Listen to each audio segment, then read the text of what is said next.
It is 2 o'clock, but we'll just wait a couple of minutes.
Okay, ladies and gentlemen, I think we'll make a start.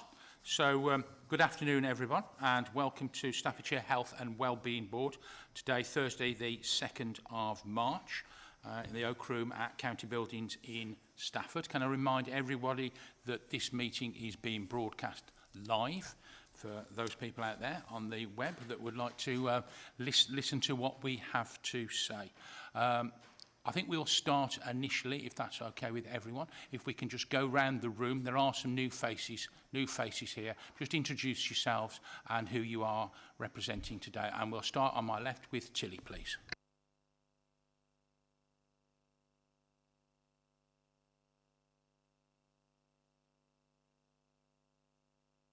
Commissioner for Supportive Communities at the County Council, and I'm one of the leads for the Healthy Ageing priority.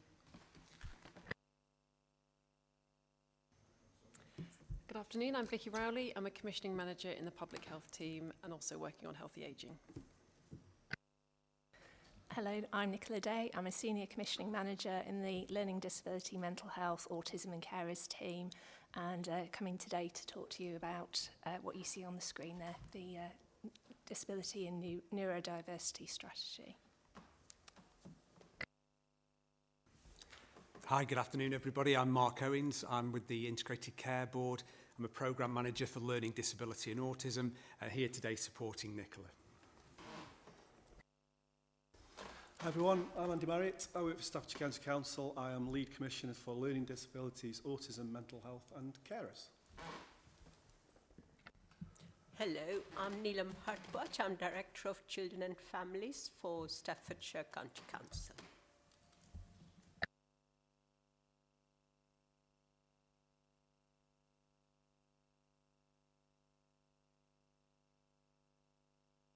At the County Council for Children's Public Health, and I'm here to support with agenda item 3. Hi, I'm Rachel Gallio. I'm a Deputy Chief Medical Officer for the Integrated Care Board. Hi, I'm Councillor Jill Heath from Newcastle under Lyme Borough Council. I'm also the Cabinet Member for Community Safety and Wellbeing.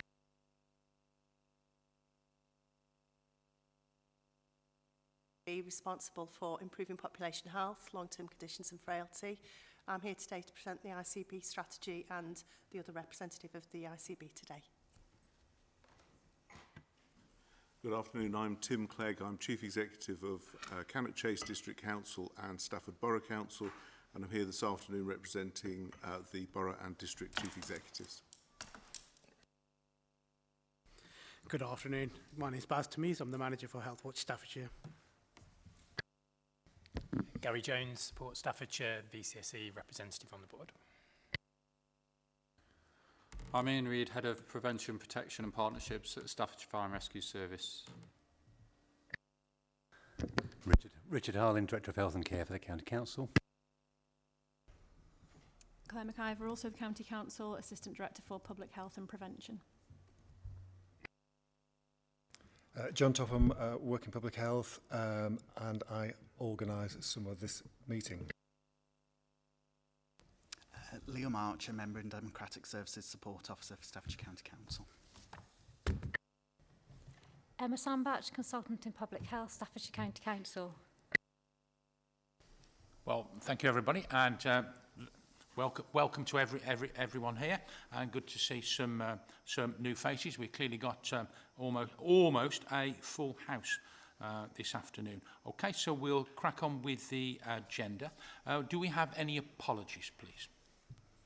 Thank you, Chair. I've received apologies from Julia Jessel, Rita Heseltine and Elliot Sharrod-Williams. Thank you very much. And any declarations of interest from anyone present? No? Okay, thank you for that. In that case, we'll go to the minutes of the previous meeting, both for any accuracy and any matters arising therefrom that are not on to today's agenda at all. Okay, in which case, if there are no comments, we'll take those as read, and then we'll move swiftly on, in that case, to the item 2, which is Living My Best Life, interim report on the new Staffordshire Integrated Whole Life Disability and Neurodiversity Strategy 2023 to 2028. Nicola, over to you then. Thank you very much for giving us the opportunity to talk about this today. We'll use this opportunity to look at the progress in relation to the strategy and also our learning so far.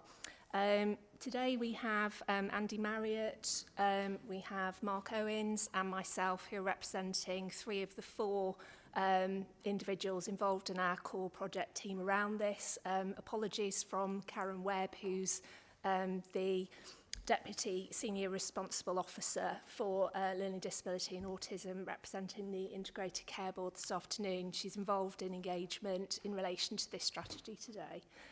Okay, this is very much an integrated programme of work. So obviously Mark here is representing the Integrated Care Board side of things here today with ourselves and the County Council. Just to start off with, just the first slide is around definitions. Just wanted to pick out here really that the strategy considers the fact that not all presentations of neurodivergences actually necessarily represent a disability. However, that doesn't mean that the impact of those is not significant on individuals and that reasonable adjustments may not support those individuals to live their best lives. So key here is as well that not all neurodivergencies essentially are disabilities. However, the vast majority actually are. So there is actually quite a key overlap between the 2 of these here. In terms of statistics, I do apologise, we have fairly small writing on the slide here, but just really to pick up on the actual statistics in relation to adults and children. It's quite difficult to compare on an actual prevalence base in terms of numbers because the data in relation to children and young people is reasonably sparse at this point in time. However, there is sufficient data for us to be able to do that on a per 100 population basis, which is how we're doing it here. As you will see on the slide here, probably not unsurprisingly, physical disabilities represent the highest prevalence on that basis, particularly in the adult population, and are increasing as individuals age. So as people get to 65 and above, the incidence increases quite significantly. That's also the case for severe hearing loss and eye conditions and visual impairments. If we look at trajectories over the next 10 to 15 years, we're expecting the increase in those groups to be around 30%. With regard to younger individuals, autism is one of those neurodivergencies where we've got a slightly higher prevalence than in the adult population. And if we look at, again, the trajectory in younger age groups, we're expecting that to potentially increase by around the sort of 5% mark in the next 10 to 15 years. We're also expecting in terms of autism and learning disabilities for the prevalence of that to be increasing again as our population is ageing, as they grow older over the next 10 to 15 years. Okay. This slide here is talking a little bit about the, in a sense, the life experiences. So not just about the prevalence, but what life is like for people with disabilities and neurodivergences. Now, the majority of people should live a fulfilling life. However, a lot of people do not. And what this slide here is identifying some of those key areas where there are differences. So what we have here is differences in relation to the workplace, people's earning power, their social and their online connections, the place that they're living in, their ability to own a home, for example, and homelessness levels, feeling safe in the area that people live in their educational experience, and also in terms of their health and life expectancy. Quite a lot of our data, particularly in terms of health, is very focused on learning disabilities. We don't actually have an awful lot of evidence in relation to other areas, but that is growing at this point in time. But there are some key areas here in disparities between people who have disabilities and neurodivergencies and those who don't. In terms of our strategy, we've been involved in 2 stages of engagement. The first stage was a survey which took place throughout December into January, and the second phase has taken place from mid-January through to now, and it's still ongoing until the end of this week. And that is more focused on face-to-face conversations with individuals and small groups to test out our vision and the priorities for the strategy. The first phase and the survey phase of our engagement asked questions about people's quality of life, and also asked about what factors people thought were most important for people to live their best lives. From that, we got over 500 responses, and key things that came out more positively were relationships, home, environment, and support from people around individuals. What didn't score necessarily as positively were lifelong learning opportunities, knowing what's going on and getting help and support, and having choice and control and feeling listened to. And in particular, that final point was actually more prevalent in our younger age groups and carers who represented, that were their views about those that they represented who were 18 and under. When asked what are the most important factors to help people live their best lives, relationships and social connections, educational experience in children came up very highly. It also scored quite highly with adults as well, but isn't in our top 3, but it was very much up there in terms of that priority list. Access to shop services, safe, happy and suitably equipped home environment for adults came very highly. Safety isn't on here, but again, that one came up pretty close to the top 3 for both our adults and our children and young people groups. In terms of our strategy, what we did was we used all of the feedback that we got from these surveys, and we developed our vision and our key priorities from the responses that we got at this point. Okay. What we've done since then, as I say, is we've had more in-depth conversations with individuals and groups. We've gone out across all 8 districts of Staffordshire. And we've had separate conversations with various interest groups as well. And what we have here is the priorities that seem to be emerging from the work that we've been involved in.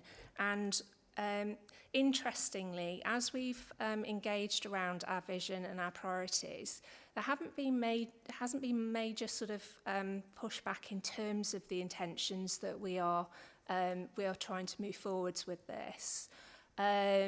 Maybe some slight wording changes in terms of our vision, but that's more about tightening it up, I think, rather than actually changing that. And I think one of the key things here will be obviously how we put that into practice. As far as our priorities are concerned, again, people seem to be fairly happy with those, and we have a set of 5 separate priorities which are on the left-hand side of the table on the screen. But just to summarise those, particularly if you can't see those particularly well, the importance of equality, inclusion and making reasonable adjustments has come up very strongly. We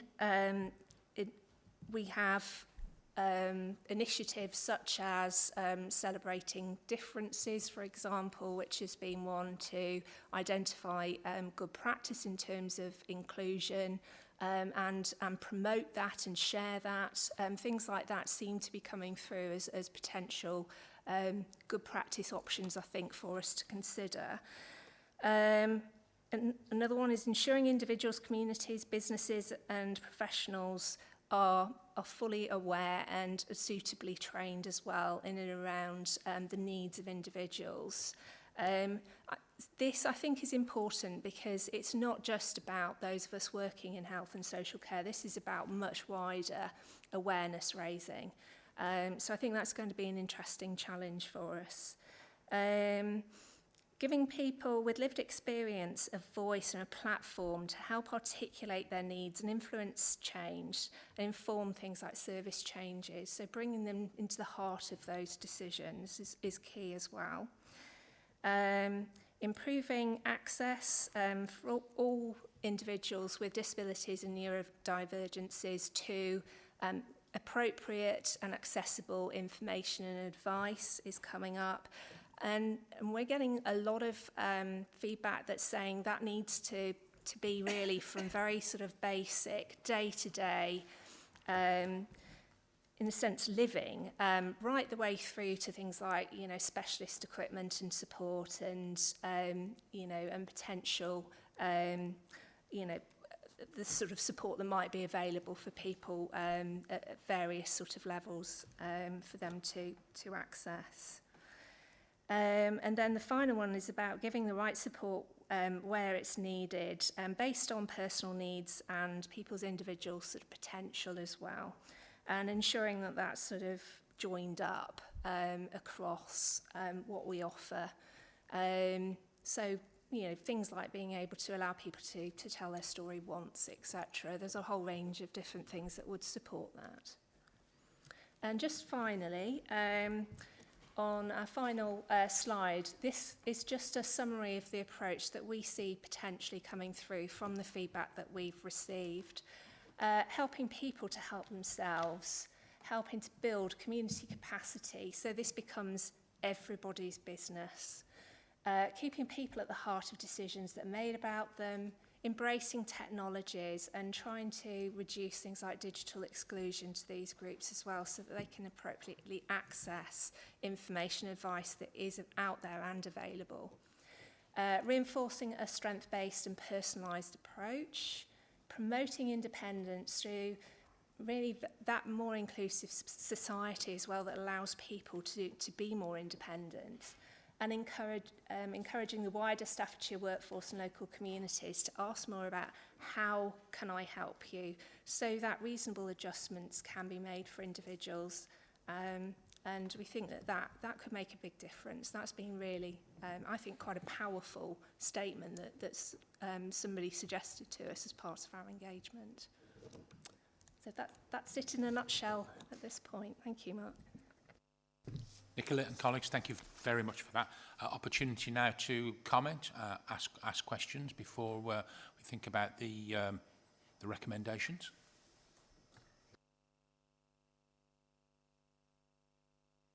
I'll take Gary first, followed by Tim. Thank you, Chair. A comment and a question, if I can. So I think you probably won't surprise you, really supportive of this approach and the recommendations that are set out there. I think it's reasonably widely accepted and understood that people with physical disabilities are disabled by environment and by society as opposed to having a disability. They are disabled by the environment around them. It's probably not so well accepted that that's also true in terms of autism and neurodiversity, and we're probably a much less tolerant society when it comes to neurodiversity than some other cultures around the world. I just wonder whether that message and that stance could possibly be a little more explicit in the approach, to say that is what we think essentially as a partnership, and that we want to convey that message to the public. My question was more related to the data.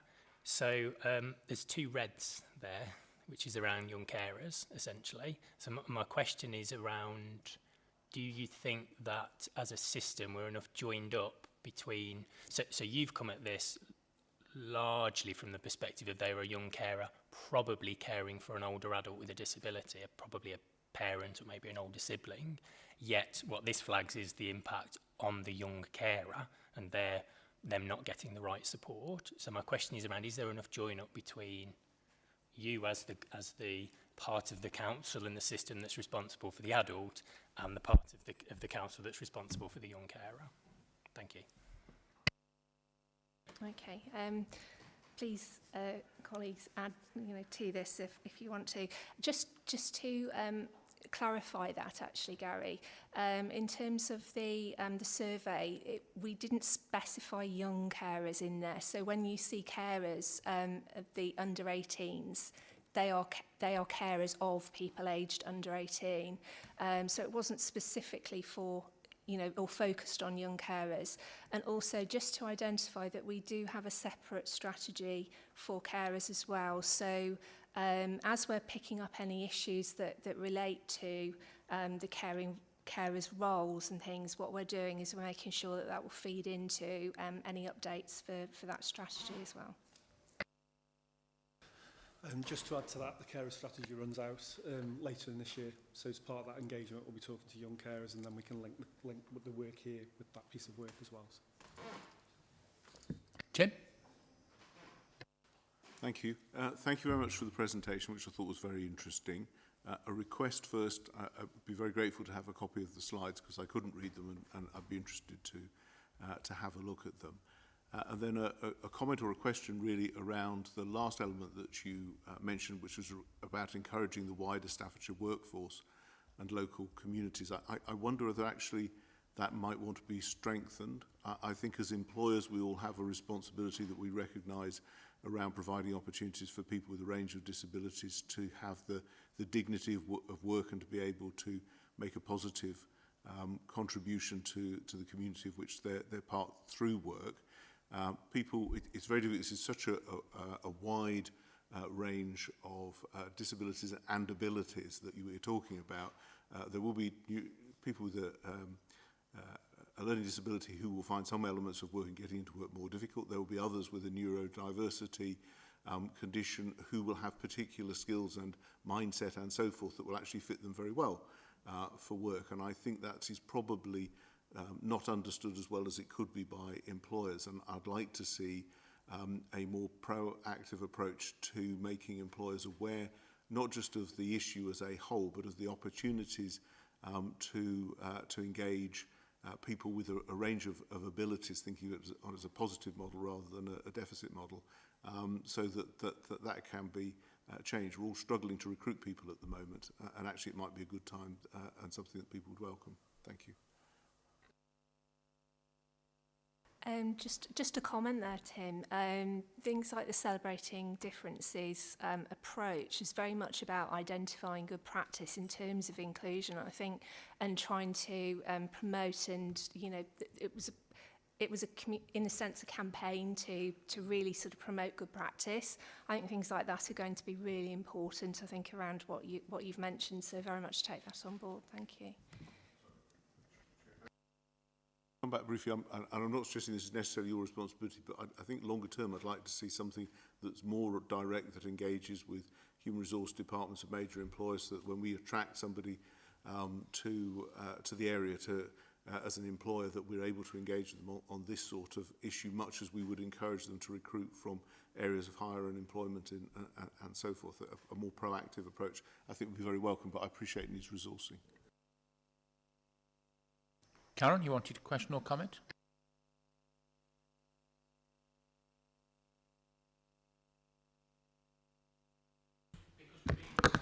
Absolutely. And I'm not sure if I'm even able to comment or ask a question because I'm not a member of the board. I'm only actually here for an item. But I suppose on Tim's point, I just wanted to come in from a personal perspective, I suppose, because I'm somebody who's got what would be seen currently as an invisible disability because I've got multiple sclerosis. And I suppose, and that's something that, I mean, my workplace is fantastic and supports me really well, but invisible disabilities is something I'm particularly passionate about because that's not something that can be easily seen or explained, and yet it does have a massive impact upon people's lives. So I just wanted to very briefly mention that because it's obviously personal to me. Okay, do we have any other questions or comments? Gary? Sorry to come back a second time. I think I've understood the data a bit more better now, but my question stands. So what that data shows then is carers of an adult rate themselves in terms of their quality of life score higher than carers of children, basically.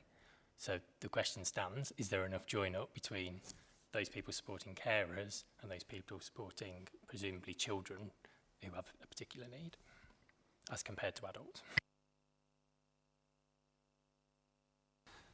So I'd go back to my previous answer with Gary. So as part of the carers strategy, I'll pick that up as an issue.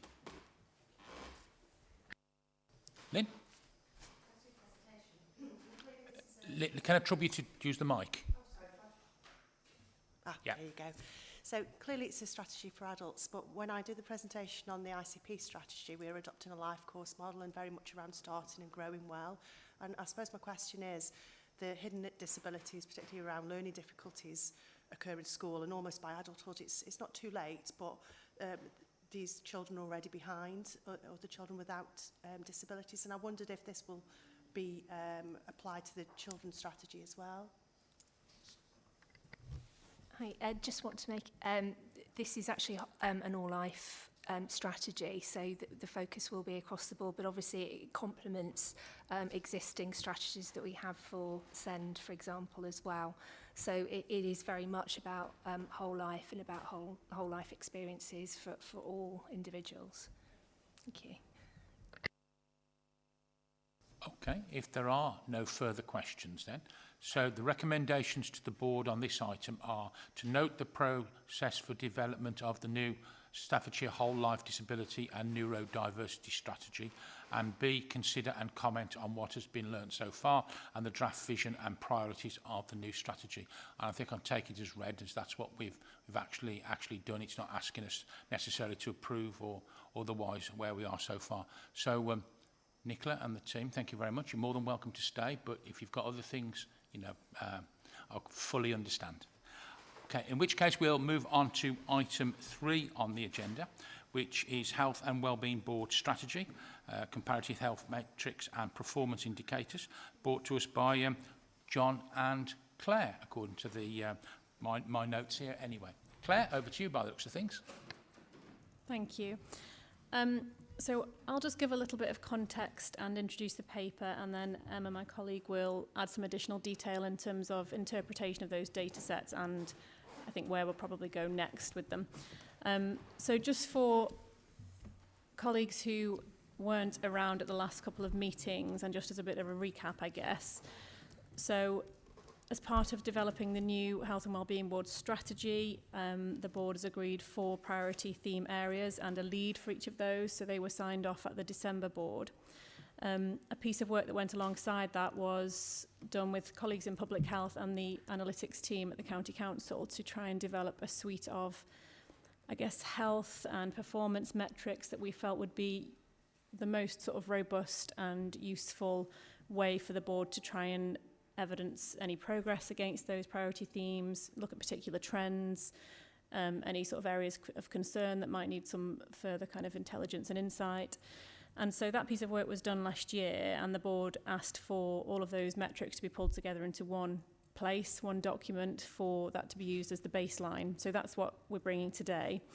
I think 2 things to note that are really important, really. This data as a standalone piece will not tell us everything we need to know to inform that discussion about the priorities. So we're very clear that this is a starter, and it's some of the sort of more robust, routinely available data that we have, in terms of the fact that it's cleansed, it's taken through sort of the more rigorous data processing routes.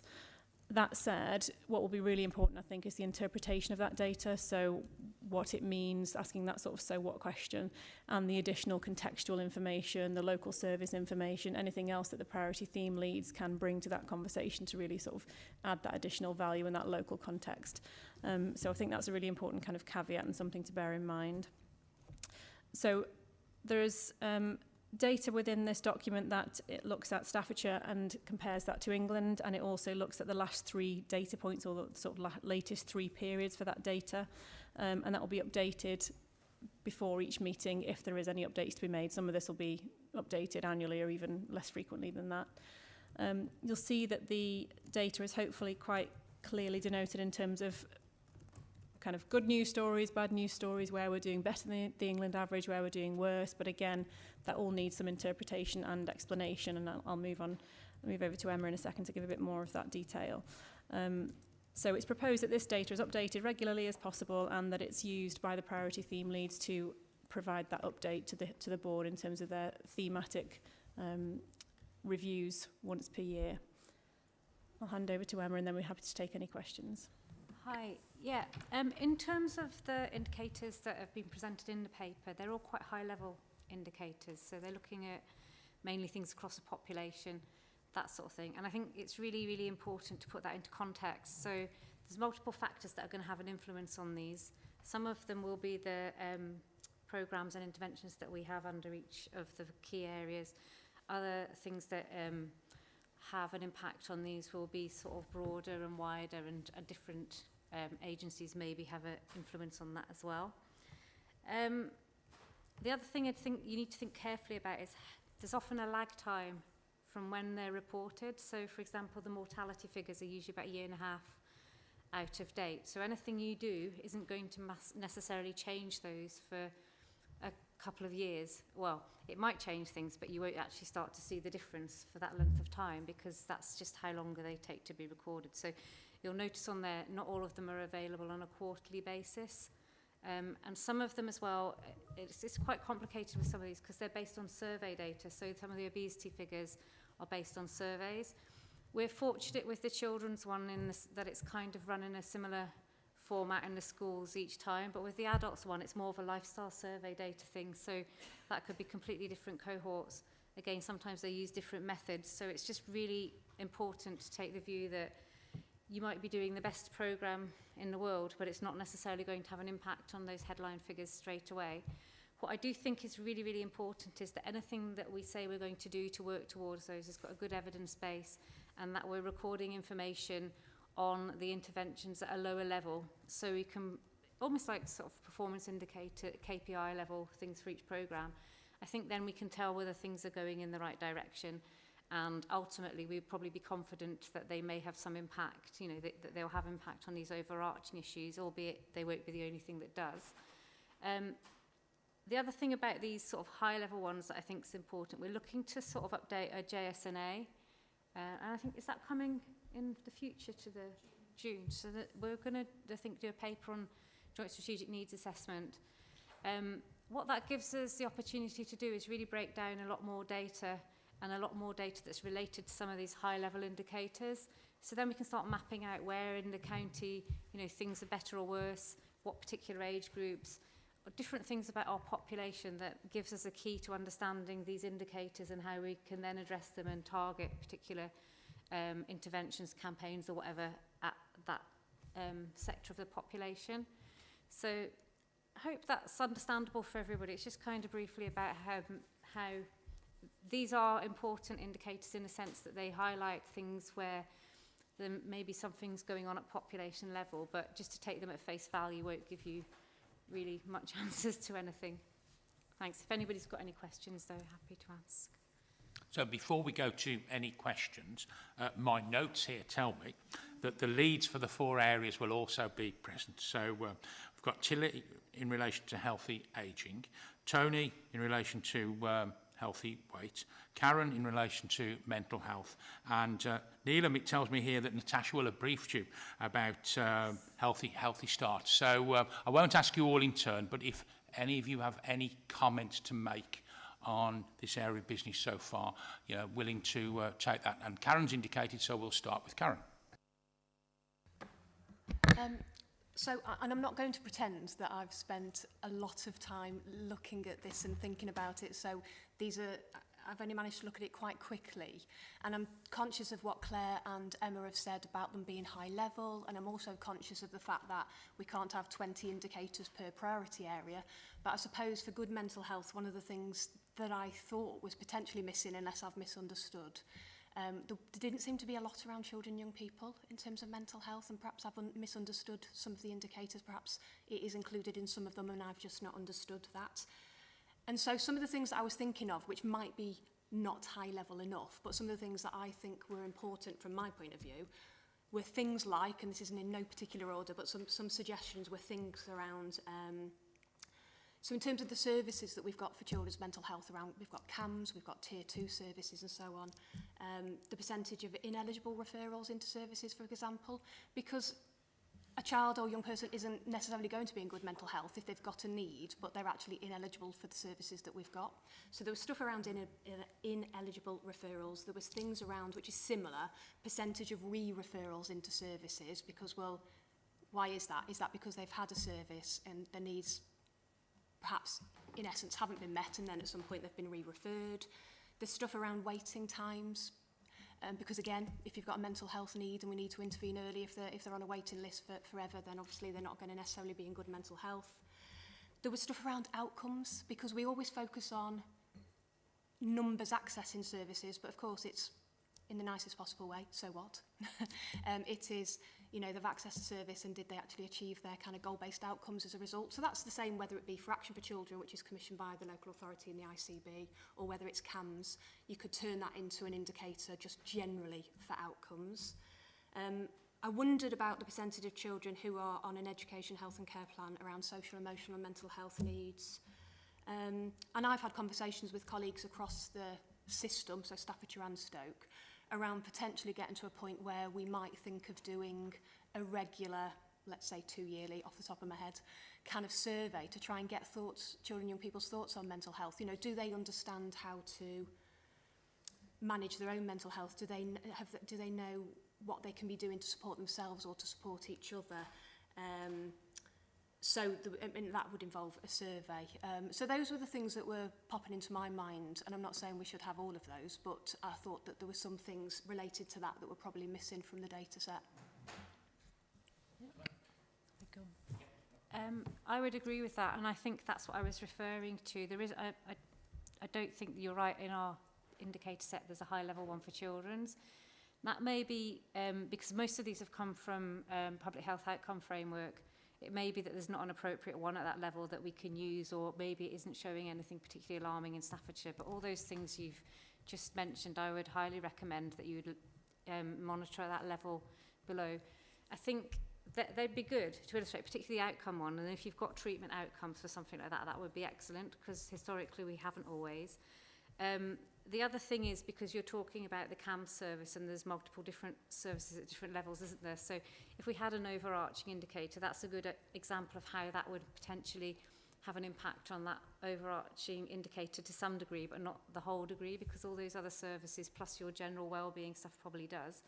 I don't know if there's any sort of mental health wellbeing surveys nationally for children that they do that we could extrapolate information for, or if you could even replicate. There is, but I don't think they're particularly regular, if I'm honest. And thinking in terms of outcomes, you know, CAMS eating disorder services, early years CAMS, Action for Children, mental health support teams, they'll all have different ways of measuring outcomes for different reasons because of the diagnosis and everything else. But regardless of which way they're measuring outcomes, I suppose the key thing is that they are, and that there is a way of combining that to say, regardless of what the service was, overall, of those that have accessed a service last year or whatever, what percentage of those actually achieved the outcomes regardless of how it was measured? So I think there's a way of pulling that together. Yeah, no, I'd agree. I think it's definitely worthwhile looking at. I think also, like I say, but it's not just service data that's going to have an impact on population level outcomes. So maybe we can think more broadly about some of the lower level things as well. But I think those are all good suggestions, yeah. Okay, thank you both for that. Perhaps we can take that discussion on further offline outside the meeting. Neelam, you indicated? So Natasha did share with me, I mean, we've obviously looked at the indicators that appear, that we would like to make changes, though we haven't sort of necessarily, you know, I mean, I think we might want to add to them and maybe have something more meaningful. but early life is on the agenda in September, so we'll certainly be bringing our suggestions to that meeting. But obviously we can have dialogue with you beforehand to see what else we want to be doing. Neelam, thank you for that. Tony, do you have any comments that you'd like to make? And welcome to the meeting. I saw you there sitting at the back, trying to hide. Just didn't want to disturb anybody. I think the indicators for healthy weight are probably the most appropriate ones, and take the caveats that Emma's mentioned. I think despite the caveats, all the indicators say the same thing. I think we've got a fairly clear picture, irrespective of the uncertainty. Obesity and excess weight's a priority for us, and all the indicators pretty much say the same thing. Most of the ones that we've got are annual. I don't know if we want to supplement those with any of the performance measures that we've got from any of the activities that we've got that we can update the board on a more regular basis.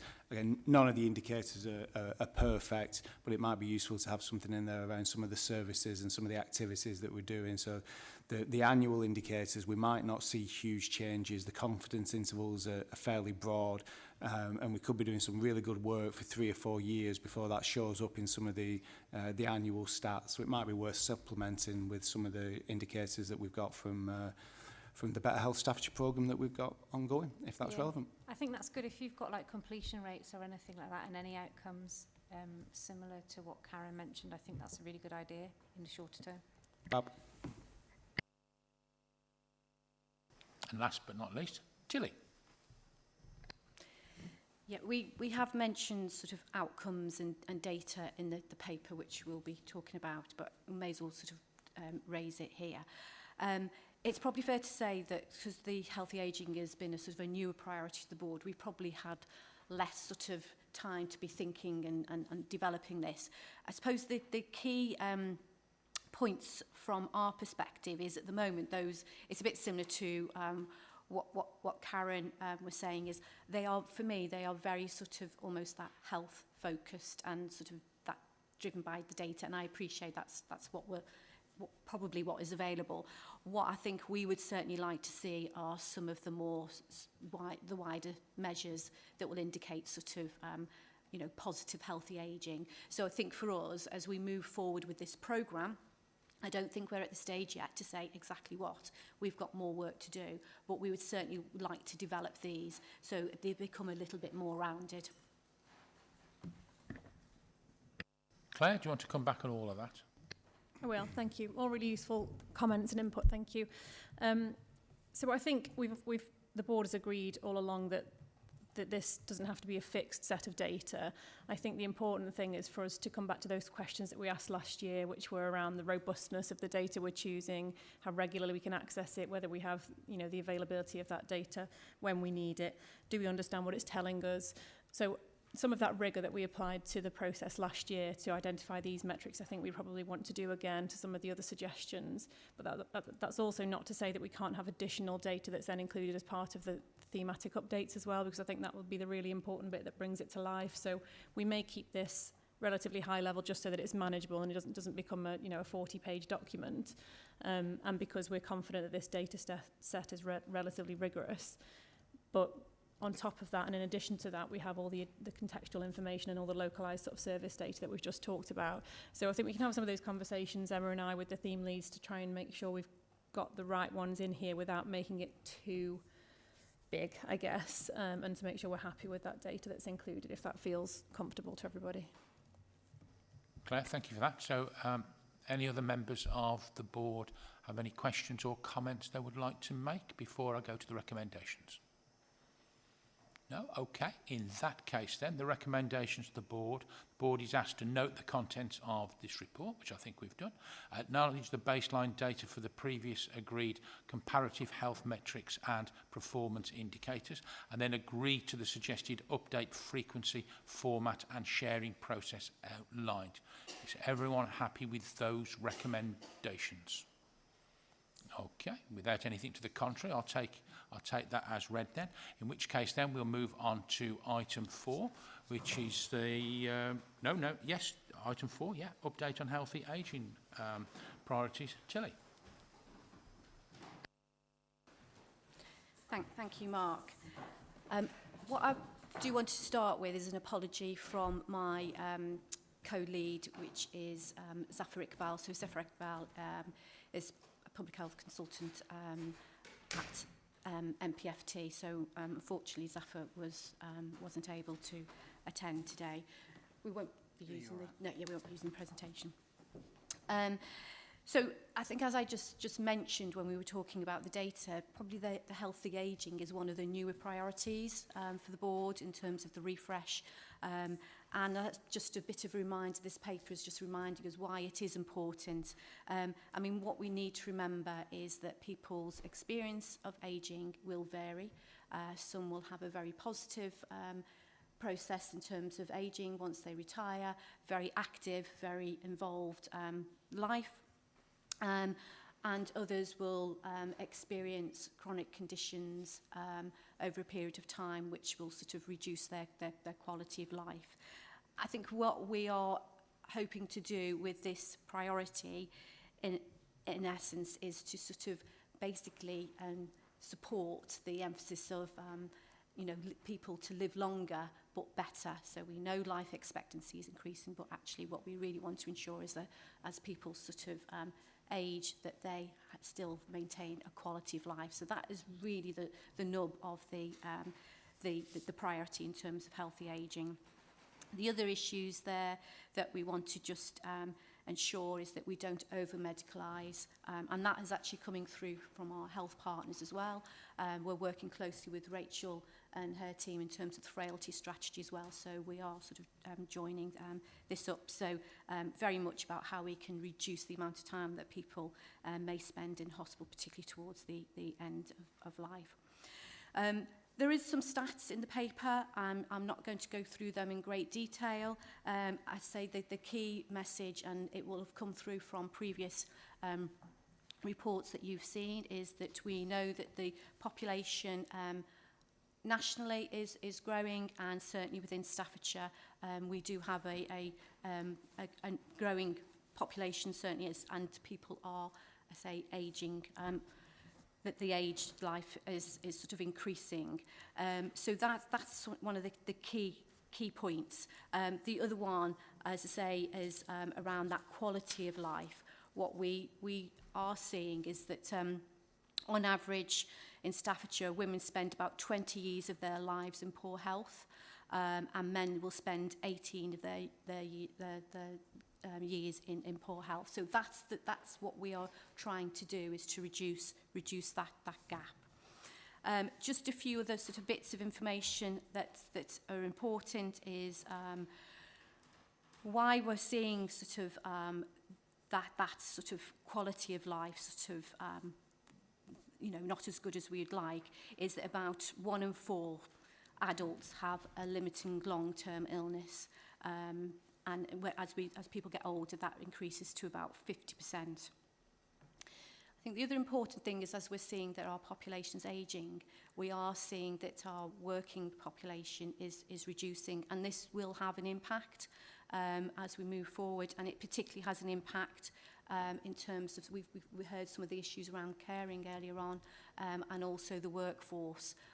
So that is something that we are very mindful of how we can actually sort of, manage sort of those issues. And we have been reminded as well that not all our working age will be in work as well. I think the other point that's worth reminding people as well is that we have a low proportion of our elderly population that live in the most deprived areas. So we've got about 6% of the elderly population compared to 10% of people aged 0 to 64. So in terms of deprivation, it probably doesn't strike quite so much as some of the other areas. So in relation to what it is that we really want to do in terms of healthy ageing, is it was resonating with me as Nicola was talking about the message in relation to sort of the disability. Some of it was very, very similar. What we really want to see is healthy people having sort of healthy lifestyles. We need to reduce the delay in onset of ill health and frailty. We want people to have warm, energy-efficient homes. We want to prevent falls. We know that's one of the biggest issues, particularly in terms of the frailty work that our health colleagues are working on. They really want to sort of make sure that they can reduce the number of people who are having falls, because that has such a long-term impact. And I think the important bit for us is about recognising we can get in very much into a deficit approach here. We have to remember that the majority of our older people are actually quite well and are having active lives. What we want to do is increase that more. So this is about building on the strengths and skills of our older people and also our communities. And we want to have a focus around independence. The other issue that we are very mindful of is that this is about, there's a bit of inevitability. You know, life will end at some point, but how we can actually support our communities and individuals to actually get better at preparing for that. Things will happen, crises will happen, so there's something about preparing better as we, you know, as people progress through age. And as part of that is about making sure that we have good choice in terms of where people choose to die rather than ending up in institutions. There's a lot of evidence and support that will recommend sort of dying at home is a better place for families, friends and individuals. The important thing to say, and we've talked about it at this board, is the integrated care board does have a healthy age, has identified frailty and healthy ageing as a priority. So we have been working very, very jointly with colleagues, say, in health. And one of the things we did agree through this board is that we would actually develop a joint plan. So rather than having lots of plans, that we would work very closely together to develop that joint work. I know that then we'll be talking about the strategy, and that's something that we've been working jointly about. So if we touch on some of those outcomes that we've just been talking about around some of that indicators, I say what we are trying to do is to keep people's healthy and independent for as long as possible. And I think for what we are really aiming to do in terms of these outcomes is, for me, is trying to sort of increase some of the more that social aspect.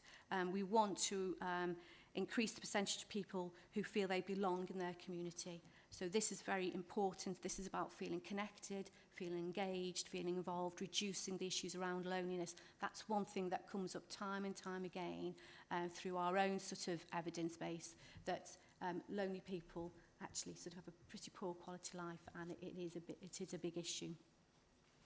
And I say the other key thing for us is about trying to keep people active for longer. So this is not just about physical activity, this is almost about that cognitive activity. I think Julia isn't here today, but one of the things that Julia has certainly shared with us before is about having that sense of purpose is really, really important. So we know we've got more to do in terms of coming up with some very clear measures. We've got some ideas, we've got some indicators, but there's more work that we need to do as a group to sort of help develop that. I think the bit for me is to just say, while this is a fairly new priority for the board, it doesn't mean that there haven't been things happening. So we have got some good news in relation to some of the work that's already going on that helps this agenda. And some of those are in the report. We do have a number of prevention programmes that a number of organisations deliver, including ourselves. So, you know, and they are in existence. We have a really successful warmer homes scheme. There's more we can do, and there's more we want to do, but actually we are seeing some real benefits for our older population and the wider vulnerable community. The Supportive Communities programme, which is very much sort of, for us from a county council, this is what we would call our prevention, that early intervention, and about encouraging sort of that independence. That is, we are reaching people. We know that we've managed to support at least 110,000 people last year to stay healthy and independent through a range of schemes. But there's more we can do. We know there's a lot more we can do, and certainly linking in with a lot more partners too around that agenda. And I think that for me, this is one of the newer areas that we have seen some of the development is actually starting to have some of those open and honest conversations about death, dying and bereavement. And that's through a programme called Compassionate Communities. So we have at least 3 or 4 areas in Staffordshire that have developed these programmes. And that, I think, is at a very sort of local community level starting to really sort of have those conversations, which is really positive. And then some of our colleagues, if Stafford was here, who would talk about some of the work that they've been developing through health, which is around their pathway to manage severely frail patients and align to a number of other programmes as well. So there's a lot of work going on.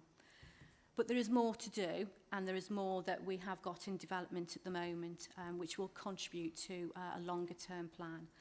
I think Vicky was at the last board and talked around the work that we're doing in terms of loneliness and isolation. That for us is going to be a key strand of work.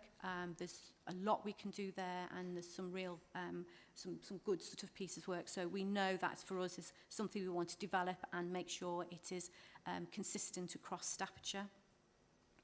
We also want to look at an enhanced falls prevention programme. This will be about linking in with our health colleagues who are certainly leading on this area, but making sure that we really bring in that early prevention as soon as we can. There's a lot of work going on through the frailty work around looking at how we can use digital opportunities, particularly around some of the mild frailty work, again using different ways so we can reach more people quicker. We're also waiting for the outcomes of a piece of work that Staffordshire University have done, which is some research which is particularly focusing on physical activity among older adults, so that's 55 plus, and just to see what the impact that COVID may have had in terms of their activity levels. And that for us is going to help us sort of move in terms of any targeted work in terms of some of that more physical activity levels, particularly around some of the community assets that we have. And this week was the first of 2 workshops that we are holding across Staffordshire. This is a joint workshop that's both from the health, sponsored by the Health and Wellbeing Board and the ICS. So Rachel was the chair of the event on Tuesday, where we're actually bringing a whole range of partners to actually help us develop an action plan that we can take forward. So say we are in quite sort of early stages of this work, but actually from the event that was held on Tuesday, that I know Richard, Vicky and a few others were there. There was a lot of buzz and a lot of energy, and I think we certainly sort of took some, I think one of the key take-home messages for me is this is an agenda that is really pertinent for a whole range of partners. So I certainly felt that we were going to have buy-in to really develop a strategy that we can take forward, which is joint to say between this board, to deliver our priorities, and the ICS. The second of those workshops is taking place on the 30th of March. So one of the things that we will be doing is pulling together all that information and also using a lot of the evidence base that we have to formulate a strategy for, not a strategy, an action plan. So we want this to be real deliverables, which is why I'm saying that we would want to come back and maybe look at some of those outcomes as well. Our plan is to bring that action plan to you in June. That it may be a bit of a tall order given some of the timescales, but that is what we are aiming for. So, Chilly, thank you very much. Rachel, you want to add something to that? I just want to really support the work that Tilly's done so far, and just say this is a really great example of our sort of joint working. Really a lot of enthusiasm in the event this week that we really want to sort of move forward with. It really supports the direction of the frailty strategy around the sort of mild, moderate and severe. Really positive working, lots of different people in the room on it was Tuesday, wasn't it? So I really look forward to the outputs from that and the next event. And I do really feel there's a great momentum behind this. There is a degree of urgency for the whole system around this, given the numbers and the ageing population and the need for intervention before they get to that point of severe frailty, and there's lots of opportunity there. So I just want to support Tilly's very detailed and comprehensive description of what's been happening, and just say from a health point of view that we are working together, and very pleased and excited to be working together going forward. So thank you. Jim? I thought it was a really positive report and presentation, so thank you, Tilly, for that. Very much support everything that's in it. I suppose my slight concern is that there are a number of things which are pushing sort of contrary pressure into the system at the moment. The first thing is older people's experience of COVID, which I think was very difficult for a lot of older people in terms of some of the issues you've talked around isolation and so forth, and that will have had an effect on some people. I suspect there'll be some older people who didn't present to their GPs and other healthcare providers with problems in a timely way because they didn't want to put extra pressure on the system and didn't want to go out, and there may be some sort of lag behind in terms of that coming forward. We know that there's additional pressures on the acute system at the moment in terms of elective procedures and so on, and I wonder if that is impacting to any great degree in terms of people's ability to lead independent lives and be active and so forth. And then finally, we've got the cost of living crisis, and you talked quite rightly about the importance of people living in warm homes and so forth, and that is more difficult. And whilst many organisations, including my own, are helping to provide warm spaces for people to go to, which can help people keep warm and socialise and so forth, it's not ideal. So there are a number of those issues that your programme needs to deal with. The report's silent on them, and I just wondered what impact they were having and how you were taking account of them in the very positive work that you're doing. Thank you. I think they're all really valid points, Tim. You're absolutely right, and certainly working closely with the health colleagues, we know how hard they're working in terms of getting that backlog together, because you're absolutely right. If you're feeling ill and you're not quite so active, you can almost end up in that spiral. And I think some of the feedback that we had from our keynote speaker on Tuesday was he showed the impact that COVID actually had in terms of older people compared to the general population in terms of getting back. So it's certainly a point there. In terms of issues such as cost of living, sort of warmer homes, it's one of those things, isn't it, that it impacts on everybody, and probably in terms of older people we'll see more of those issues.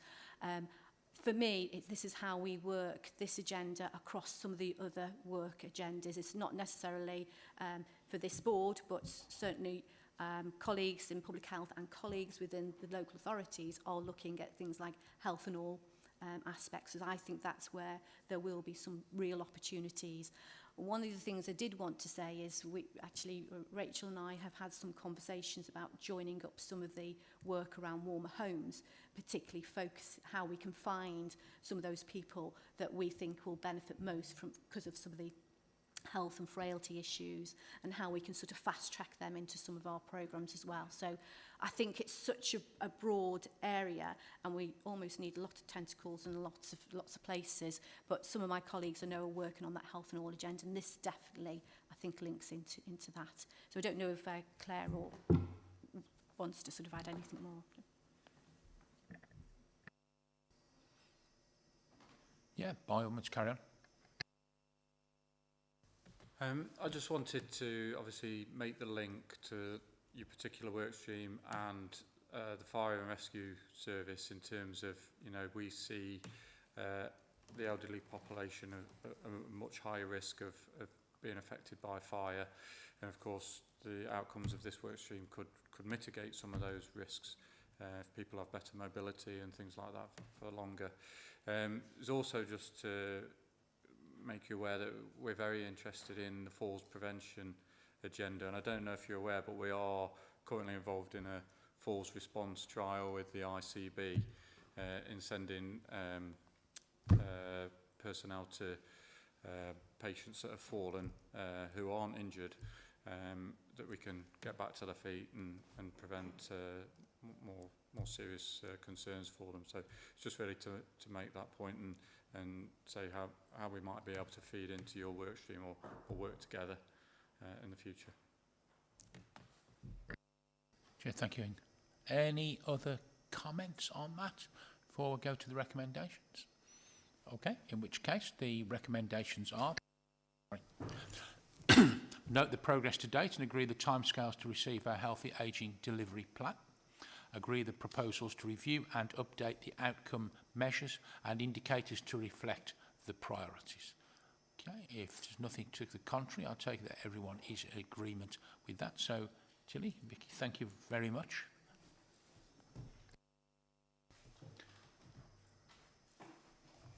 Okay, we'll move on in that case to item 5, which is Integrated Care Partnership Strategy.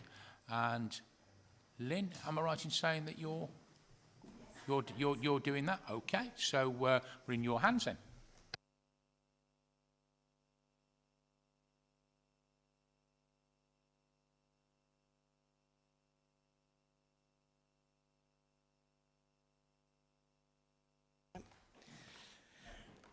I'm Lynn Miller. I'm the Portfolio Director for Improving Population Health and LTCs and Frailty, which is a really positive move, I think, from the ICP to link those two agendas together. It makes complete sense, particularly listening to the discussions here today. So we're doing a bit of a double act. I'm here to present on the Integrated Care Partnership Strategy, which will hopefully pull together all of our priorities for us to work in a more integrated way. And then Helen's going to briefly touch on the Joint Forward Plan, which is our health response to enact the actions that come out of our portfolios and hopefully drive the change from a health perspective. Helen, have you got the strategy document there? If not, I'll just... Yep. Let me put that up on the screen. Has that come up for you, Lynn? Yeah, you haven't got the ICP one, so I'll run through this verbally. You've got the document in your pack, so I'll try and run through it as quickly as possible.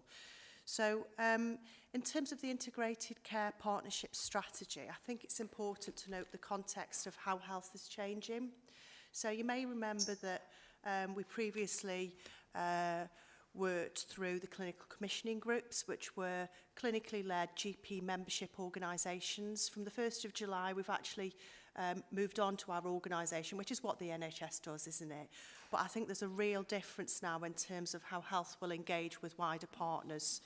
So there are almost 3 boxes that we fit in. We have an Integrated Care Partnership Board, which replaces the CCGs. We also work very closely with our places and our provider collaboratives. And I think the key bit for the purposes of this conversation is we have a statutory responsibility around an integrated care partnership.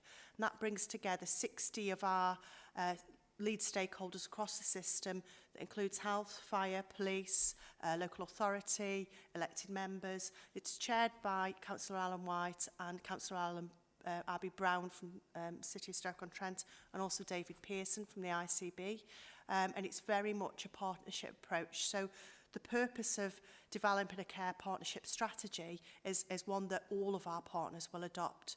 And when we get to the point of some questions, be really interested to get a feel from the Wellbeing Board whether you think this is different than what's gone before. So it is very much a cultural change for health. Very much in the NHS, we tend to treat people, we treat body parts, we develop clinical pathways, but there's certainly a real move towards wellness, prevention, moving away from competition, from the old payment by result system that we used to have, to all of our partners working in collaboration to deliver agreed priorities. And very much an evidence-based approach to this. So we want to develop a shared understanding of the evidence that's driving the change and do that in partnership with the local authority. So we almost have that one version of the truth through a population health management approach. And there you go, Helen's miraculously made it appear on our screen. So if we can move to slide 4, please, Helen. I suppose, oh, well done, as if by magic. Yeah, so that's the cultural change. In terms of the strategy itself, I need to be clear that I'm here as representing the system. I'm not here for the ICB. This is something that I'm acting as a facilitator to make this happen for all of our partners. There's a national requirement for the strategy, and there's a danger that we could just produce something, that we hit the deadline and we move on. But for me, it's really important that this cultural shift and partnership working is embedded in all of our organisations, all of our board priorities, and also our ways of working together. So it's really a lot more than just a strategy that we're required to do. It has to be developed locally and delivered locally. Just a bit about, on the next slide, is the makeup of Staffordshire and Stoke-on-Trent. I won't go into this in huge detail. You can read it in the pack, but I think the key take-home message is we've got a growing elderly population, as Tilly said. We've also got a huge amount of deprivation. Very clear in Stoke-on-Trent, with 53% of the population living in the bottom 20% of deprived wards, but also across the county as well. It's not an exclusive issue to Stoke. So, slide 6 describes why we need to change, and we've picked some of this up already. We're facing huge demand, particularly in general practice. Partly that's the COVID effect, if you like. We are seeing people coming forward that perhaps didn't towards in the pandemic, and we've got longer waiting times, we've got difficult situation in A&E, and we've got fragmented services. We're still not in a place where we're working in that integrated way. Our staff are tired, as they are in social care and other sectors as well. And access is a real problem, not just for health, but for other services as well. We also haven't got any money coming into the system, so we're in a financial deficit. We've improved the situation from previous years, but that's still an issue. I think this slide is really telling, actually. If you could go to slide 7, please. There's a lot of detail in there, so I'm happy to share these slides. But these are the facts if we do nothing. So what this shows is the increase in people with age 65 and above with long-term conditions by 2030. So this is a 10-year period, which we've already 3 years in. So we're already on this trajectory. But just to pull out a couple of points, really, we are expecting to see a near 20% increase of people with cardiovascular disease by 2030. If you take the example of diabetes, we're expecting a 17% increase and a 7% increase by 2025. We know that diabetes prevalence is already at 10% higher than pre-COVID levels, so we're way over the trajectory already. So I think it's pretty stark, really, the need to change, to focus on prevention, to prevent people becoming ill in their old age, as Tilly's described. The next slide. So in terms of the strategy brief, I think I've described that, really. We have started an engagement process. We need to get a strategy in place by the 31st of March. I think because of the establishment of the ICBs and the partnership, we don't expect that to be the end of the engagement process. We need to continue to meaningfully engage with our populations, with our stakeholders, until this becomes a real way of working. So we will have a document produced by then that will be public-facing, but we'll continue to work with our partners to develop that. If you go to slide 9, that describes what we're hearing already. It won't be any surprise that people are telling us about long ambulance waits, crowded A&E, difficulty in access to a GP. But what we want to do is focus on solutions as part of this strategy and something different that's begun before. What we don't want to do is replicate what's already there. So we don't want to replicate the health and wellbeing strategy. So slide 10 describes the sort of document review or the evidence review that we've already gone through in terms of how do we build upon the NHS long-term plan, how do we build upon the health and wellbeing strategies, and how do we take into account all of those other strategies that are already in place and bring it together to pull out those key priorities to work together on. I think you've already probably got a gist of that from Frailty. We're very much working aligned to everything that Tilly described. We're also looking to identify our huge inequalities in this in Staffordshire.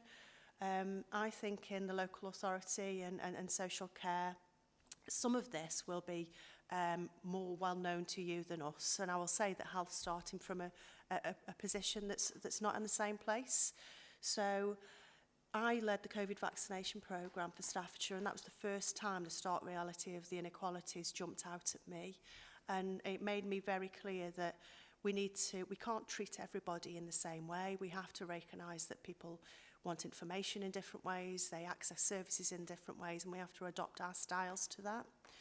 So we're very aware of the differing needs as part of this strategy and how we need to tackle them differently. And we've started trying look at what priority groups are out there. So I'd just ask, because I'm very conscious of time and the need for some discussion, Chair, if we could just move towards slide 13. Because I think the next couple of slides describe why this strategy is different, certainly for health, but I hope it builds on something you'll be able to recognise, but also that's quite different. There's some key themes in terms of approach that is very clearly coming out of the strategy, and these are themes that we want to adopt within all of our portfolios of work. We want our partners to adopt them. We want members of staff to think about the Ps when they've got patients in front of them. And it is quite handy that they all begin with P, and hopefully that will help people remembering them. But that's kind of deliberate, but it does come together nicely. So those 5 Ps are in the paper, so please go back and take those in. But the Ps are about a renewed focus for all of our organisations on prevention and inequality.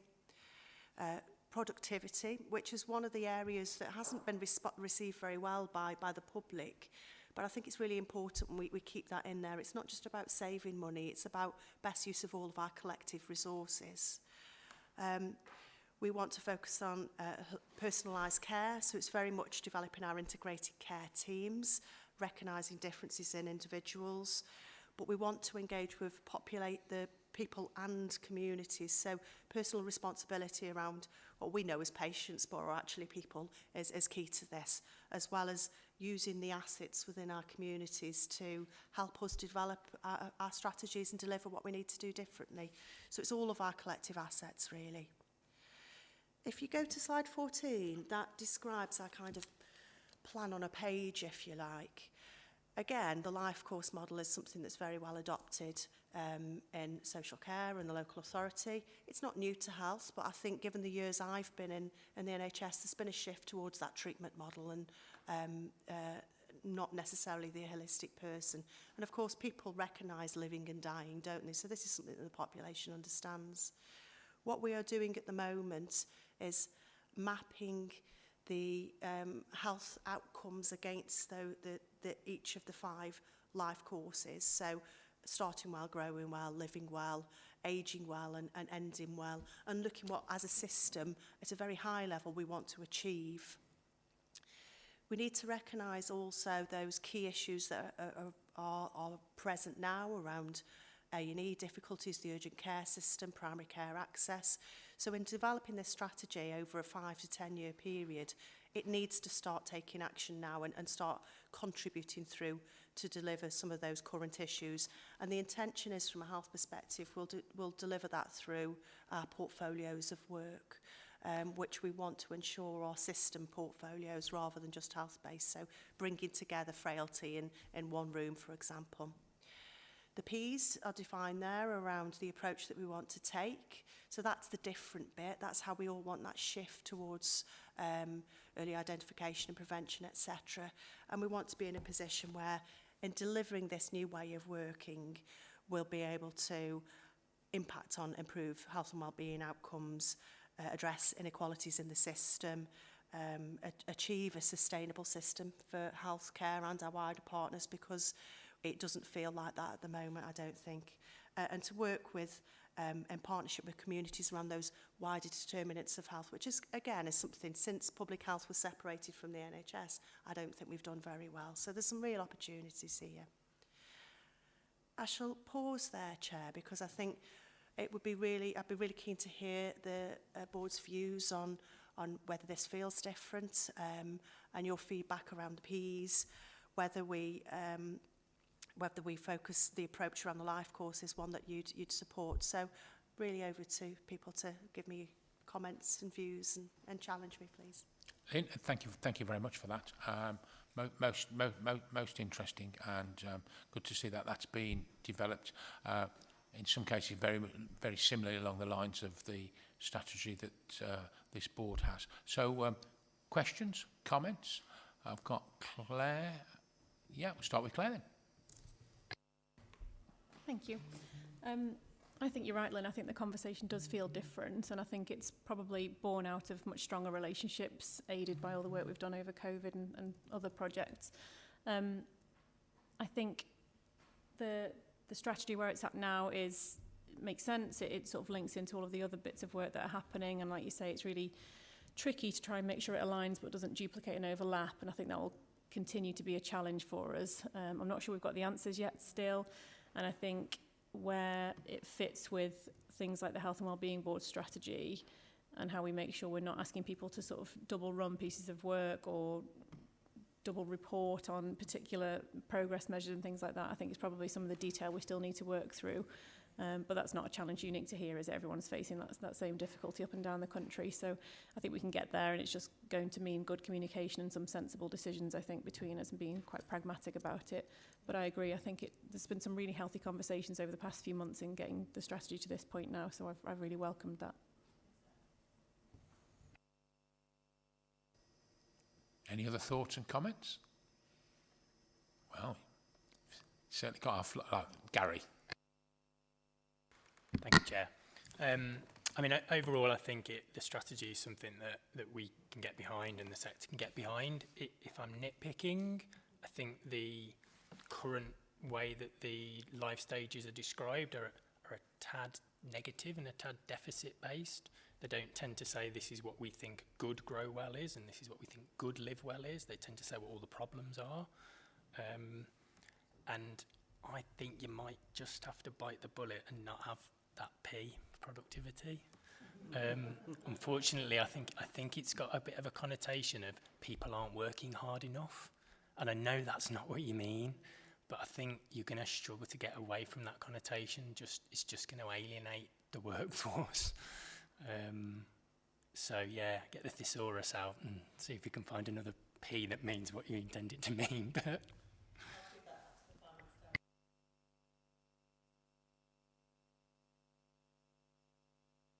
yeah, I think Claire picked up on some points about ensuring that we don't duplicate work and things work together, so that we benefit from having the two boards, and the fact that A, we can work together, and B, that we can target what we need to without duplication.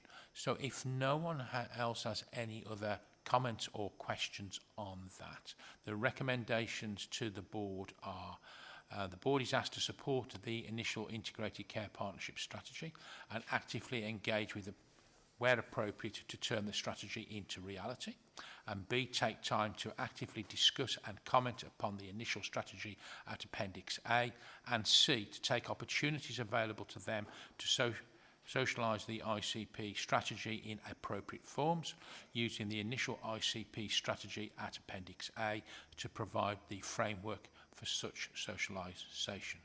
And I take it again, unless anyone's got any comments to the contrary, we'll take that as read. So thank you very much, and look forward to working in the future together with you, Lynn. Thank you.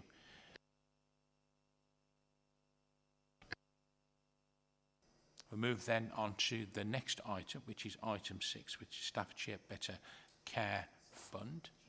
Oh, sorry, we have the ICB joint forward from Helen. Yes, we do. There's me missing out 5A. So yeah, my apologies. So item 5A, the joint forward plan. Then in that case, who's presented? Right, on screen. Yeah, sorry. My name's Helen Dempsey. I'm Director of Planning for the ICB, working to Paul Brown, the CFO. But I'm here today representing Chris Bird, our Director of Transformation, who is the lead for the joint forward plan for the system. Unfortunately, Chris needed to be in Birmingham for a meeting around our new delegated responsibilities today, so he just asked me to step in at the last minute. I'll just share my screen, very conscious of time. So this presentation builds, can I just check you can all see that clearly? Yeah, I think that's fine. That's fine. Very conscious of time. This presentation really builds on what Lynn's been talking about, but really just sets out for the board, I guess, where we are in the journey towards the next iteration of our 5-year forward view, which is now, in true NHS style, is now called the Joint Forward Plan. We couldn't stick to a name. This very much is the executable plan for delivery of the strategy. So again, at the moment, this is a piece of work we're doing. I guess you wouldn't normally try and concurrently build your strategy, your 5-year plan under your operational plan, but that's the world we're living in. And our first draft of the 5-year plan will be completed at the end of March for engagement and consultation alongside the strategy throughout the spring and early summer. At the same time, we're also developing the operational plan for 23-24, very much again focused on recovery of services. What we're doing here, though, at the right hand side of the slide shows is we're really pulling together something at the ICS level that builds on all of the individual organisation plans and strategies. So we're absolutely not looking to create a whole host of new stuff. We're looking to build on what we're already doing and really embed some of the learnings that we've had from COVID and address a lot of the priorities that Lynn's already talked about. Just thought it would be useful to share the guidance that is set out by the NHS on this. Won't go through that in detail. I think you've got it in your pack, but happy to take any questions. We do anticipate, I think as the last bullet says here, that there will be a new 5-year plan at some point from the NHS nationally later on this financial year. It does keep shifting back. But what that means is our JFP will become an iterative document. We will issue it for the end of June, but then we'll have to refresh as the new 5-year plan comes out. The following slide sets out the principles. Again, I think the ones that I would pull out here is I guess it's a lot more locally focused than it's previously been. It's about the ICB working with and co-producing with partners and providers to deliver change, to deliver services. It's probably less centrally driven than we've seen in the previous years, but absolutely we have to have a clear set of deliverable plans with milestones and trajectories. And again, we'll bring all of those forward as we finalise. I think Lynn talked about the portfolios and they're a central part to our operating model. So again, I won't go through those in detail. I'm sure you've seen them before, but absolutely everything hangs off the work of those 7 portfolios. I think really, again, coming to you today, it was about understanding how the Health and Wellbeing Board would like to be engaged in the process and the best way that we pull this together on behalf of the whole system. Finally, final slide was just to confirm timescales and next steps. Again, happy to take any questions. And conscious of time, hopefully that helps you understand the context in which we're operating.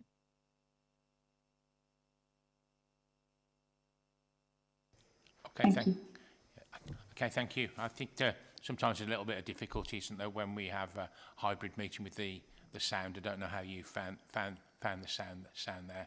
Maybe it was just me sitting closer to the screen. But opportunity now for any questions of Helen at all? Any comments? Richard? Thanks, Chair. So we probably just need to understand how we're going to meet that requirement for us to comment on the plan. So our next meeting is the 8th of June. I'm not sure whether that's pre or post when this is due for submission through to NHSE. And we probably wouldn't want to arrive there without having had some sight of it and the opportunity to sort of consider and debate it. So I guess we'll need a process, won't we, to sort of informally and formally to get sign-off? Yeah, I mean, I absolutely agree with that. Helen, any thoughts on that? So I think the 8th of June would be perfect. And we're subject to submit by the 30th of June. So I think the 8th would work well. But you're right, Richard, we need to agree some steps. And I think I want to do some of this work jointly with Lynn and her team. The last thing we want to do is come out and talk to the same groups on different days, if you know what I mean. We kind of want to do as much of this as we can together and pull all of the right people in the process. So my team's working closely with Lynn's team, and I think we can come up with a plan. Richard, do you want to come back? So I think perhaps as an action, if we take away just to get a process. So I think if we were able to give a final formal view on the 8th of June, that fits with your timing. But you don't want any surprises at that point, do you? So we probably need to be giving you informally a provisional view sometime in April and May. Yeah. And that would work for you, would it, Helen? Yes, that would work for us. I mean, the intention is to have the draft for the end of March. Clearly being careful of the rules around PERDA. But yeah, I think we can be doing that informal engagement throughout April and May. That's lovely. That looks like a way forward. Lynn? Thank you, Chair. Thanks, Helen. What I can do is share the engagement plan that we've got as part of the ICP strategy and the JFP, and that will perhaps give you some assurance around the reach of who we're trying to get to. So we're putting on webinars when we can, when we've got through PERDA for our councillors. We're inviting our parishes along to that as well. So very much doing it jointly, but I'm happy to share that. And if you think there are stakeholders that we've missed from that, please let me know, because we're really keen to get a far reach. Okay, that sounds like a good way forward. Okay, if there's no other comments on that point, and my apologies for missing it off the agenda, the recommendation, the board is asked to note the process undertaken so far to develop the joint forward plan, note the process proposed to produce the final draft of the joint forward plan, and C, note that as part of the final submission in June, that a statement of the final opinion of the Health and Wellbeing Board, is included. And again, I'll take that as read unless there's anything of the contrary. So thank you very much. Thank you, Helen. Thank you very much.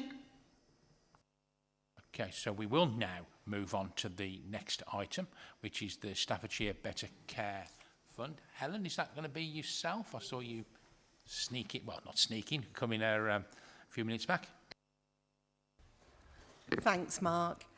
The astute ones of you will realise I'm neither Roseanne Caroran or Andrew Jepps, but I'm Helen Trousdale, Lead Commissioner for Older People, Physical and Sensory Disability, and I'm just covering this item. So it's an update on the current Better Care Fund for Staffordshire.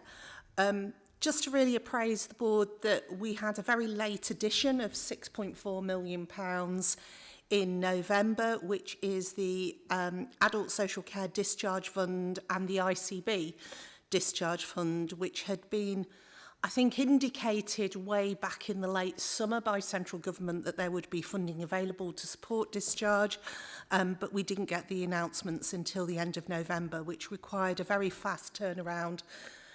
Mark remembers urgent briefings on the submission that had to be put together by both ourselves and the ICB for this funding. So there is £6.4 million of that funding that has been added to this year's Better Care Fund and is included within the Section 75 that we've put together for that. We're reporting on that funding fortnightly, and it's a joint report that we have to do on expenditure, outputs and delivery that goes off to DHSC. We've had early indications of the provisional funding figures for 2023-24, which includes the IBCF allocations. Headlines from that is NHS allocations have been uplifted by around about 5.6%. DFG provisionally remains the same.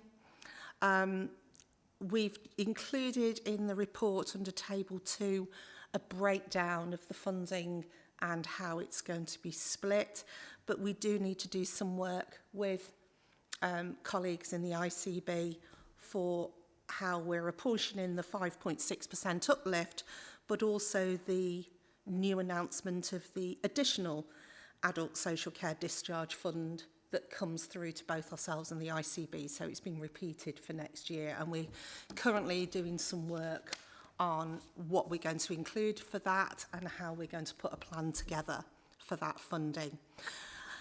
As always, there is no policy framework that's been published as yet, and we're using working assumptions, which we've done for a number of years, that existing schemes will continue to be relevant to the policy that's issued, and that we'll be applying inflationary uplifts to those, which will leave us with some additional funding, which, as I said, we'll be putting a plan together with colleagues in the ICB to identify what that is. As usual, we're probably going to get the policy guidance about halfway through the year that it applies to, and because of that, we're recommending that delegated authority being given to the Health and Wellbeing Board chairs to sign off the plan for us to submit it at that point. Some of the things that we're thinking about, obviously we're looking at the joint commissioning of the Home First hospital discharge service that is currently provided by MPFT. This year, from April, the contract will be held by the ICB rather than us having two contracts, which is what we've got at the moment, one for the North, which is held by the ICB, and one for the South by the County Council. We've been doing quite a lot of joint work with our colleagues in the ICB on revising the specification for that, taking on board a review that was undertaken by Professor Eden Sturgis that looked at the service, the pathway, and how to improve hospital discharge and flow out of the acute hospitals, which we know have been challenged in the county. And we're also looking at revising the performance metrics and framework to try and get intelligence rather than just data, so that it gives us a better picture of what the service is actually delivering and the outcomes that the service delivers as well. That new framework and contract will be in place from the 1st of April. But we are looking at obviously how we continue to share data and receive data and the information that I know the board is interested in continuing to receive as well. One of the things we are looking at is the range of different joint funding agreements which we currently have between ourselves and the NHS. Some of those are already included in the BCF, such as the integrated arrangement for commissioning community equipment, but we do have a range of other agreements, and it just makes sense that we try and bring those together under the umbrella of the BCF, because that is what the Better Care Fund is intended for.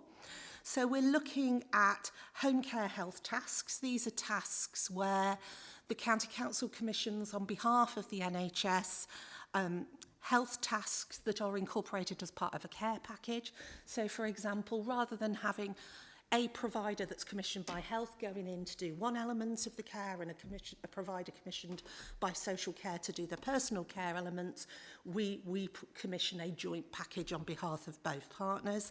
That's currently funded through a separate 256 agreement, so it just makes sense that we bring that in. We're looking at our agreements for Section 117 aftercare, where over the last year we've really streamlined our processes, tried to reduce bureaucracy both for ourselves and the ICB, and also made it much simpler for both commissioners, providers, and also for the service users and their families to understand the arrangements for Section 117 aftercare. We're looking at one-to-one in care homes where we have a special agreement which is currently through the Section 75 and the BCF, which supports additional care for people that are in care homes, usually nursing homes, where maybe they're having some form of acute episode or dementia psychosis, where the alternative may be an acute admission to a mental health hospital, where obviously the support for additional care and support provided within the home would reduce the disruption that someone would have and hopefully de-escalate the person in a much better way than an acute admission. And we're also looking to have an additional Section 256 agreement for people with very complex needs pending diagnosis, where we would be looking at more of a joint arrangement for funding their care and support needs. Once again, this is about making it better and easier for people and their families rather than having multi-agencies and providers coming in, and it's having a streamlined process. So that's just an indication of some of the things that we're exploring for next year's Better Care Fund plan. Happy to take any questions. Okay. Gary? Yeah, so the hospital discharge additional resourcing. So, I mean, this is the way it tends to work. So, we ask for a conversation about winter pressures in July in the voluntary sector. We get a conversation in November if we're lucky. We do a bit of back and forth for a few weeks. We maybe get to some kind of agreement on Christmas Eve. There's a hiatus for a couple of weeks. We maybe then manage to start a service on the 1st of January. We might actually get the invoice paid into the sector, not my organisation, but into the sector by the end of January. You might get a written agreement sometime before the end of March when the service ends, and then we do it again the following year. Now, what we managed to do this year was we did manage to get a service into the south of the county. There is a more established service in the north around UH&M. We did manage to get a service in the south in particular because an organisation called MHA Communities stepped up to the plate and said that they would do it. But please, can we stop doing this every year? Please, can we start planning for next winter now and involve the sector now, not wait until next November? If you could, Helen? Yeah, so Gary, I think you've just articulated what 150 local authorities have articulated to DHSC about the late announcement of the funding. It is incredibly difficult as a sector to be able to plan when A, we don't get guidance until halfway through the year, and B, we don't get funding confirmed until the end of November. Share your frustrations, absolutely. Somewhat relieved that we do have an early indication, although no guidance about what we can use the funding for, but we do have an early indication this year for both ourselves and the ICB. So I think that gives us an opportunity to plan rather than react. So, you know, absolutely hear what you're saying. And I can confirm that I think members of Staffordshire County Council as well reiterated that point. You know, the late award of one-off funding, you know, it's welcome, all funding is welcome. However, it's very, very difficult to plan it and use it to best effect without the time to plan to use it. Gary, I mean, I'll confirm, particularly Councillor Jessel, Vice Chair of this, was particularly frustrated by the fact that funding comes through so late, and then it is really difficult to plan properly, and you have to, you know, spend it in such a short period of time. It is not an ideal. I mean, it's not ideal in any sort of circumstances to have such a short period of time to plan. But I think in this instance, it's even more frustrating. So I think those frustrations are very much shared, Gary. Do we have any other questions or comments on this?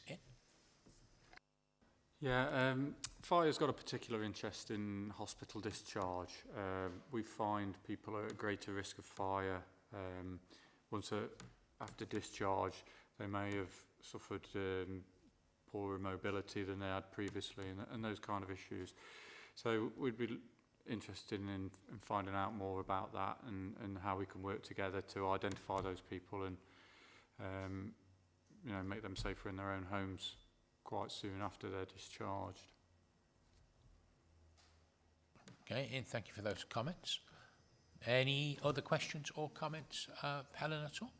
Okay, in which case we'll go to the recommendations, which appear to be going, as we go through this report, longer and longer, these recommendations. So the recommendations to the board is A, note allocation to Staffordshire County Council and the Integrated Care Board by HM Government and the Adult Social Care Discharge Grant, the sum of £6,368,757 and the subsequent inclusion of this within the BCF 2022-23 Section 75.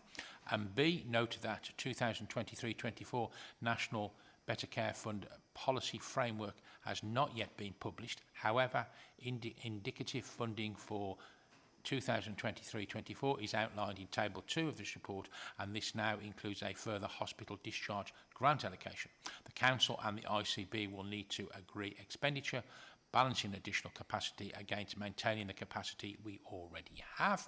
And C, delegate approval of 2023-24 BCF plans and BCF reporting to the Health and Wellbeing Board chairs.